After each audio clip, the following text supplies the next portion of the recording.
saya menikmati aja. Menikmati karena mungkin sebelumnya juga bawah dulu. Dia tuh penjilat yang ulung. Karena kan yang atas takutnya ada orang kelihatan gitu. Walaupun private juga dia udah tiba-tiba nyundul aja. Tiba-tiba nyundul aja gitu. Ya ada apa nih apa gitu. Yang masuk dari belakang apaan gitu. Udah itu sih yang sensasinya tuh. Coba tanya deh yang pernah merasakan ML di kolam renang tuh emang sensasinya beda. Beda.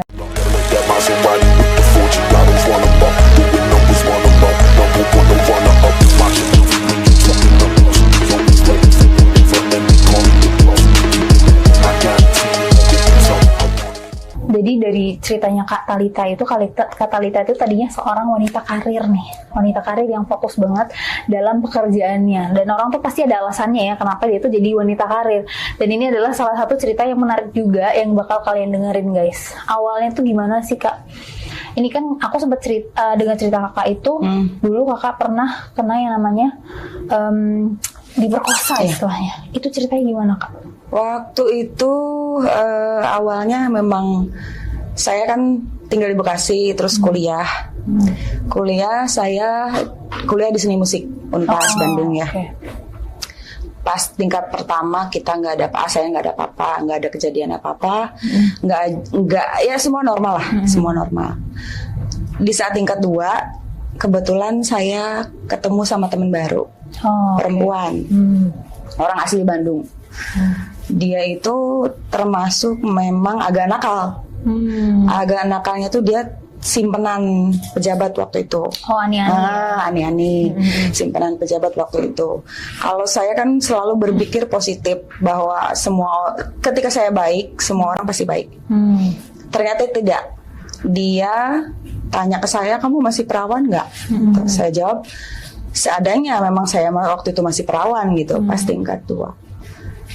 Tiba-tiba malam-malam saya diajak ke Dugem, dikenalin sama 3 orang laki-laki. Yang notabene kakak nggak kenal, baru kenal saat itu aja gitu. Dan akhirnya kita singkat cerita kita minum-minum.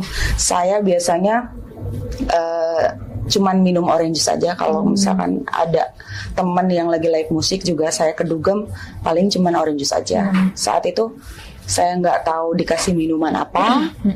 Dikasih mungkin ada tablet atau entah apapun itu gitu, yang walhasil bikin saya nggak sadar, blackout. Mungkin saya dibawa pergi ke tempat itu laki-laki. Saya sadar itu setelah pagi hari. Mulai agak sadar setelah pagi hari, dan dalam keadaan saya nggak pakai celana, jeans. Itu posisinya bajunya masih ada, tapi sudah tidak pakai celana. Gitu, cuman pakai kayak tank top aja. Benar-benar bawahnya nggak ada celana. Bawahnya nggak ada. Dari celana dalam juga. Ada. Berarti benar-benar kosongan? Iya, beneran kosong. Makanya saya lihat pas berdarah, saya tanya kenapa ini gitu. Mereka malah ngajak saya pulang. Saya diajak pulang, tapi ditinggalkan di jalan.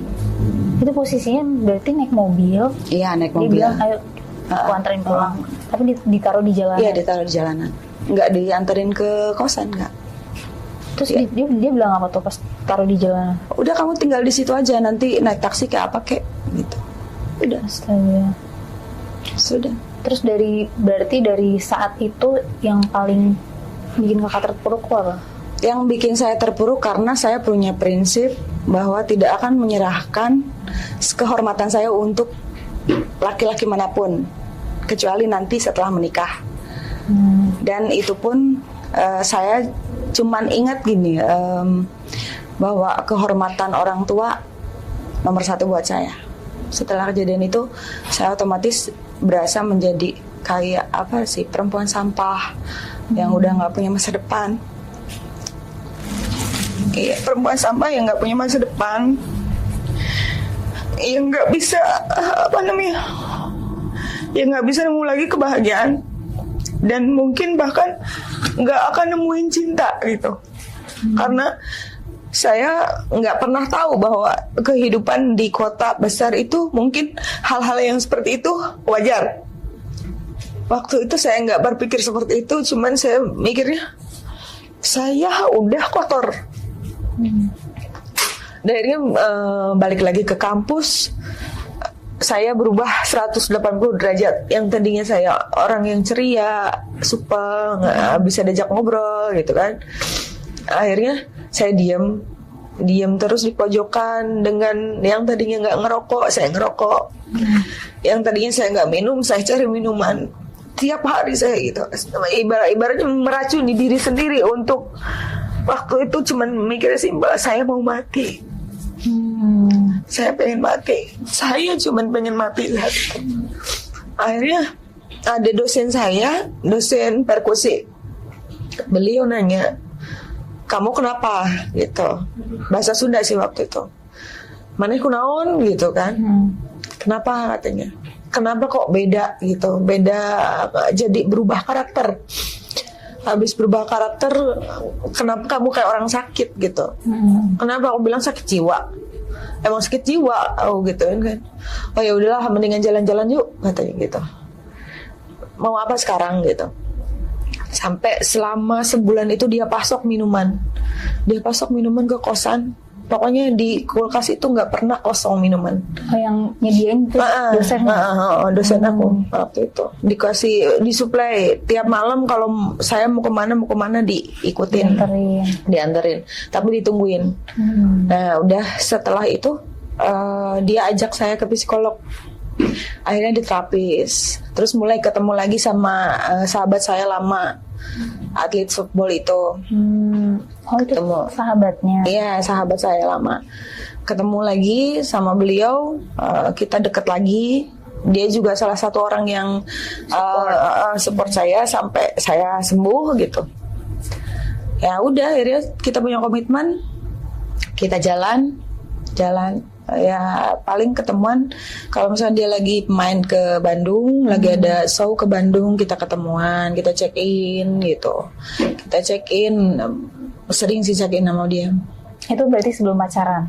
Atau sudah komitmen. Kita sudah komitmen. Berarti itu sembuhnya selama berapa lama tuh setelah? Masih pas saat deket sama dia juga masih belum sembuh. Masih ada kadang trauma sedikit gitu. Masih kadang saya benci sama dia juga gitu. Tapi dia meyakinkan saya untuk saya sayang, dia sayang sama saya gitu.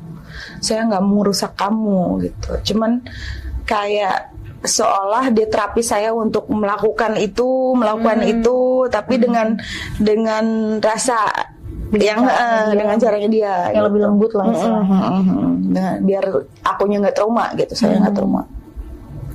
Itu sih. Berarti setiap main itu karena kakak punya trauma, setiap main itu kakak lebih ke abusive ya? Iya, lebih kadang abusive, kadang dia udah lebih tenang. Udah lebih tenang, lembut gitu. Cuman kadang ya agak liar juga. jadi jatuhnya kayak saya melampiaskan kekesalan sama dia dengan cara seks gitu. Tapi itu kan posisinya kakak baru pertama kali itu di pelecehan, terus baru main lagi sama dia. Yang pertama kali kakak lakuin sama dia itu apa? Yang pertama kali saya lakuin sama dia, sebenarnya dia yang berusaha untuk apa sih kalau kayak gitu? Dengan cara halus, foreplay dengan cara halus, dengan dirayu-rayu, dengan ayo coba lagi biar kamu nggak trauma gitu. Akhirnya coba. Ya biasalah, mulai dari kissing, mulai dari raba-raba, grepe-grepe ke area yang menonjol. Ke bawah, lebih ke saya seneng lebih ke dapat apa namanya treatment yang lebih di Mr. V. Caranya ya, dia treatment di situ akhirnya kan bikin saya juga lumayan melayang. Lumayan agak lupa gitu. Itu kan kakak sekarang mainnya di bawah itu yang kayak gimana yang kakak suka dari dia? Dia tuh penjilat yang ulung. Penjilat yang Dia handal ya. penjilat yang handal. Dia bisa bermain manuver lidahnya sampai ke sana kemari lah. Pokoknya enak lah. Oke. Berarti dari pertama main itu dia langsung kayak maksudnya pelan-pelan. Soalnya kan pelan-pelan. ini namanya proses pemulihan ya. Iya, iya. Mungkin kalau misalnya di hari pertama kita ciuman dulu, di hari kedua ini dulu, apa yang kayak 1 hari langsung dilakuin gitu.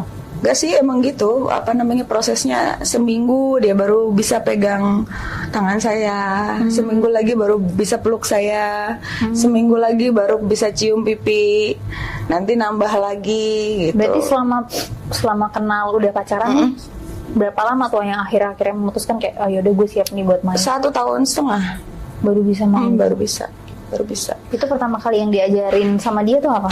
Teknik yang kayak gimana? Yang diajarin sama dia tuh teknik yang lumayan gila juga sih sebenarnya. Gila gimana tuh Kak? Ceritain dulu. Ya lumayan gila, maksudnya saat itu lagi mandi. Memang dibuka nggak sih nih? Gak apa-apa.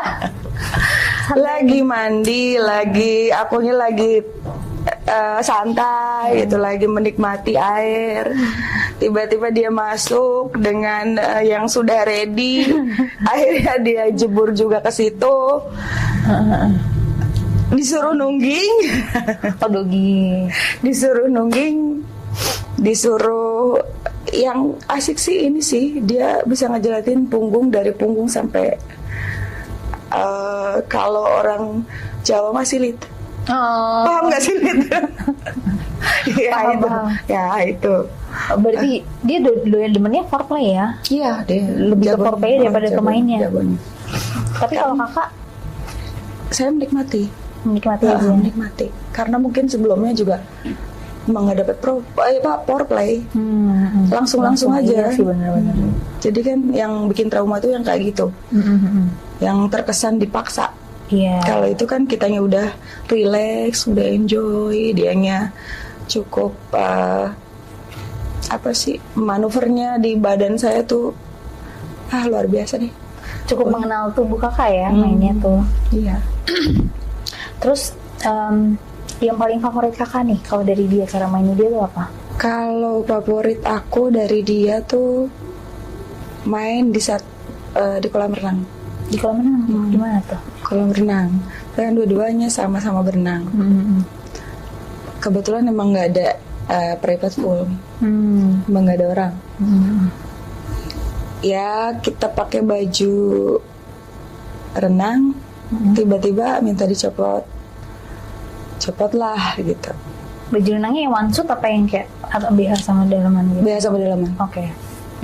Akhirnya copot.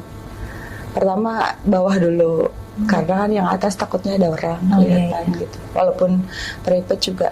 Dia udah tiba-tiba nyundul aja, nyundul aja gitu. Ya ada apa nih, apa gitu. Yang masuk dari belakang apaan gitu. Udah itu sih yang sensasinya tuh. Coba tanyain deh yang pernah merasakan ML di kolam renang tuh, emang sensasinya beda. Oh beda. Sensasinya beda. Itu mainnya di belakang apa di depan? Depan belakang. Oh kakak suka mainnya di belakang? Depan belakang. Depan belakang. Tapi favoritnya belakang sih. Lebih ngejepit. Oh gitu. Tapi waktu di kolam tuh mainnya di belakang. Belakang. Lebih ngejepit sih. Tapi kalau favoritnya dia apa? Favoritnya dia sebenarnya sama sih, nggak jauh beda. Sama. Apa yang Kan dia kan tinggi, orangnya tinggi besar. Jadi kalau misalkan dia lebih senang sih ngegendong saya di bangku, digendong gitu. Dia yang explore, dia yang cuman gerak-gerakin saya. Kalau saya mah cuman pegangan aja ya. Tapi itu pertama kali, maksudnya kan gak semua orang mau main di belakang ya. Pertama kali itu gimana kesannya? Pas Main di belakang mana nih maksudnya? Disilip tadi. Oh no, bukan. Kalau itu sih hanya apa namanya, menjilat-jilat aja. Tapi nggak masuk. Nggak masuk, nggak sampai masuk. Oh, maksudnya main di belakang itu dianya di Iya, dianya di belakang kayak doggy style. Aku kira kalau main belakang tuh karena kayak main itu. No, Masukin enggak. gitu. Belum, masih perawan. Kalau belakang. Terus habis itu main itu selama kurang lebih berarti berapa tahun pacaran sama dia? Pacaran sama dia tuh hampir 5 tahun. Oh, 5 tahun. Hampir ya? 5 tahun. Hampir 5 tahun. Itu berarti selama 5 tahun bener-bener udah sembuhnya sama dia. Belum sih, belum total. Tapi udah lumayan. Udah lumayan mau deket lagi sama cowok. Udah lumayan mau pacaran lagi selain dia gitu. Cuman banyak kecewa sih. Kenapa tuh? Iya, banyak kecewanya ya gitu. Karena akunya mungkin masih trauma. Banyak curiga, banyak jealous gitu. Apalagi udah sering main. Tapi pernah gak sih kakak kalau misalnya pas lihat mungkin film atau apa gitu kayak aku pengen cobain deh gitu? Nggak pernah, soalnya udah semua cobain. Di mana aja tuh kalau main di kamar? Nggak ada penasaran. Jadi saya lihat, misalkan ada temen lihat itu yuk Blue film gitu. Udah pernah semua gitu. Udah pernah semua. Ngapain gitu, nggak mendingan nyata. Sekali check-in itu mainnya langsung ini full time gitu? Iya, biasanya nginep kita. Nginep karena dia kebetulan ada kerjaan, butuh nginep beberapa hari, jadi saya temenin. Itu kalau mainnya gimana tuh kalau di kamar? Kasur tuh udah nggak beraturan. Udah jungkir balik, kadang ya begitulah. Tapi kan dia tipikal yang lumayan bisa dibilang hyper ya. Kalau selain di kamar kan di kolam renang tuh, selain di situ gimana lagi? Paling di meja, di sofa, gitu. Kalau di luar ruangan pernah nggak? Di luar ruangan nggak pernah, belum pernah. Oh, belum pernah. Sayanya yang nolak. Karena masih belum. Soalnya di Jakarta, bukan di Jakarta sama di Bandung. Kalau di Bali kan enak. Oh iya sih. Iya, di sini kan orang-orangnya masih. Kalau di Bali kan lihat yang begitu cuek aja. Gitu. Oke. Terus aku mau nanya juga nih, kita balik ke apa namanya, permainan, bukan permainan ya, pelajaran awal nih kakak main sama dia. Pertama diajarin sama dia tuh kayak gimana sih? Misalnya kayak apa ya? Kalau megang tuh kayak gini, terus kalau nyepong tuh kayak gini, kayak gitu. Diajarin gitu nggak? Diajarin sih, lebih ke nggak pakai omongan kalau dia. Oh, langsung. Lebih ke kalau misalkan dia suruh ngeraba gitu kan, di kamu misalkan gini, kamu enak nggak dijilatin sama diisep toketnya gitu? Enak. Nah, cowok laki-laki juga sama katanya gitu. Terus kamu yang enak di kamu tuh bisa jadi enak di laki, itu enak juga di laki-laki katanya. Cuman yang lebih enak di laki-laki antara lubang anus sama apa namanya, biji di situ, tengah-tengah situ. Pokoknya laki-laki kalau udah kena itu udah ampun-ampunan deh. Emang iya laki-laki? Ya nggak? Komen di bawah laki-laki, emang iya. Terus kan? Katanya sih begitu. Terus kalau kakak bilang nggak? Kalau aku sih ngerasanya aku enak. Kalau kamu kayak gitu juga. Iya. Tanya.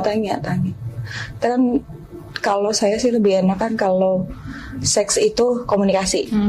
Jadi bukan main lantas ujung-ujungnya nggak enak kamu mau, nggak gitu. Kamu enaknya mau gimanain gitu. Kita komunikasi. Tapi dia tipikal yang besar atau yang panjang? Panjang dan besar. Komplit ya. Sesuai dengan ini. Sesuai dengan ukuran tubuh. Terus berarti kan udah 5 tahun tuh. Nah setelah itu, setelah kan istilahnya kakak abis nggak enak, dapat enak, terus putus, dapat nggak enak lagi nggak? Dapat. Apa sih? Dapat. Sama mantan suami kemarin. Kan sebelum nikah sama yang ini, saya nikah siri sama suami orang. Nikah siri sama suami orang. Dan di situ memang saya mau dimanfaatin untuk capek kerja untuk istri pertama dan anak-anaknya. Oh, jadi saya yang istrinya ngebiayain. juga tahu? Enggak, istrinya nggak tahu. Cuman saya dituntut untuk kerja keras buat ngebahagiain istri sama anak-anaknya. Kok kakak mau? Ya mungkin ada sesuatu yang bikin saya mau gitu. Oh, Kalau di kampung kan masih banyak magic. oh, Nah, oke. pernah dengar magic Iya, kayak iya. Pelet gitu, kayak Oh, gitu-gitu kamu bisa ngerasa jadi, kayaknya cuma itu. Oke. bisa jadi nikahlah sama dia. Pas malam pertama saya ditinggal ke luar kota, ke Semarang. Malam kedua dia belum pulang juga. Malam ketiga pas dia mau balik lagi ke istri tuanya, mampir dulu ke saya. Rupanya di situ pantesan dia ngulur-ngulur gitu. Ngulur-ngulur buat malam pertama. Oh, Ngulur-ngulur buat malam pertama. Tiba-tiba pas malam-malam, otomatis sama suami ya, peluk dong ya, cium dong ya, kangen gitu kan. Jangan sekarang deh. Kenapa jangan sekarang gitu kan? Ada apa gitu? Ntar kamu nyesel katanya gitu. Nyeselnya kenapa? Nggak, udah punya saya kecil. Emang sekecil apa gitu kan? Masih berpikir positif. Ya, masih berpikir positif gitu. Paling kecil-kecilnya inilah biasa standar gitu, standar Indonesia lah ya. Tiba-tiba pas saya buka, kok sekelingking. Bener-bener Kata dia kerasa nggak gitu? Kerasa cuma. Jadi apa sih kalau kayak gitu? Kita tuh pura-pura menikmati pura-pura gitu. nikmat. Padahal nggak kerasa gitu. Wajar gitu kan suami. Itu bisa nggak sih di lollipop gitu? Jadi kayak apa ya, bisa di lollipop, bisa, cuman kitanya kayak nggak ngerasain apa-apa, kayak makan permen. Apa sih, Kayak permen kaki ya? permen kaki. Nah ya itu, kalau lollipop mah agak gede, kalau kaki kan tipis kecil. Ini udah nyampe apa belum gitu, udah masuk apa belum ya? Iya ya, tadi yang gede gitu, tiba-tiba dapat yang aduh, dia masuk belum sih? Kami bengong gitu. Kenapa kerasa nggak? Oh kerasa. Oh berarti udah masuk gitu aja. Berarti sekecil apa itu Pak? Kecil banget. Kecil. Udah pendek kecil lagi. Sekelingking. Sekel nggak? Kecil banget. Sekelingking. Sumpah. Enggak, dia umur berapa? Dia umur 47, 48 tahun. Masa anak kecil? Masa aku nikah sama anak kecil? Itu dia belum disunat kali ya? Oh dia udah disunat. Oh udah disunat. Kayaknya dia tidak berkembang. Badannya doang berkembang. Badannya doang berkembang, gede, gendut gitu. Tapi sering nggak main sama dia? Enggak, cuma 2 kali. Cerai akhirnya. Caranya Saya karena minta apa? cerai. Dia ketahuan ada perempuan baru lagi. Iya, di cerai pun nggak ketemu. Tapi setelah main itu kakak ngerasa ilfil gak sih? Maksudnya kayak, ih anjir segini doang. Iya, segini doang. Kayaknya kalau diajakin lagi mikir dulu gitu. Kayaknya enggak sih. Tapi untung sebentar. Iya untung sih. sebentar, rumah tangganya sebentar. Kalau nggak sebentar mah aduh, kayaknya nggak tahan. Berikutnya gitu. Waduh kecil gitu kan. Takutnya nggak bisa nahan selingkuh kalau yang begitu. Iya sih benar. Terus itu berarti berapa lama nikahnya? Sebulan, hampir sebulan. Oh, sebulan. Sebulan dong. Sebulan. Main selama sebulan itu main 2 kali. 2 kali. Itu Karena pun jarang. pura-pura ya? Karena ya itu dia. Iya. Nggak kerasa, Capek. masuknya nggak kerasa, keluarnya nggak kerasa. Udah belum. Terus cuma sebulan. Pura-pura nikmat. Terus nikah. Apa yang memutuskan kakak untuk menikah? Waktu itu cuman enggak sih, terjadi begitu saja nikah sama yang sekarang. Terjadi begitu saja. Jadi kan saya mau ke Jakarta. Aku bilang saya mau balik lagi karir nih ke Jakarta. Cuman masih bingung gitu, masih bingung tinggal di mana. Terus kata suami gini, udah tinggal tempat saya aja. Enak aja lo gitu kan. Lo enak laki-laki. Gue nanti diobok-obok, nggak mau. Aku bilang kalau nikah sih nggak apa-apa, nggak masalah. Akhirnya udah nikah aja, nikah. Dia juga udah tahu kisah aku dari awal sampai ketemu dia tuh udah tahu. Saya ceritain semuanya. Cuman kadang kan kalau ini suka malu ya. suka nggak yang vulgar banget ceritanya gitu. Dia tahu semua kok. Oke guys, sekian ceritanya dari Kak Talita. Nah buat kalian nih, apalagi yang baru banget ke kota apa sih bahasa Indonesianya? Kota metropolitan. Kota Enggak, besar. apa mengembara bahasa Indonesianya? Merantau. Tahu, astagfirullah, kenapa sih di otak gue mengembara mulu? Kayaknya pengen membara. Dari cerita Kak Talita ini adalah kalian tuh jangan gampang percaya sama teman kalian, apalagi kalian baru kenal guys, karena akibatnya tuh fatal banget. Salah satunya Kak Talita yang bisa sampai depresinya itu bertahun-tahun guys.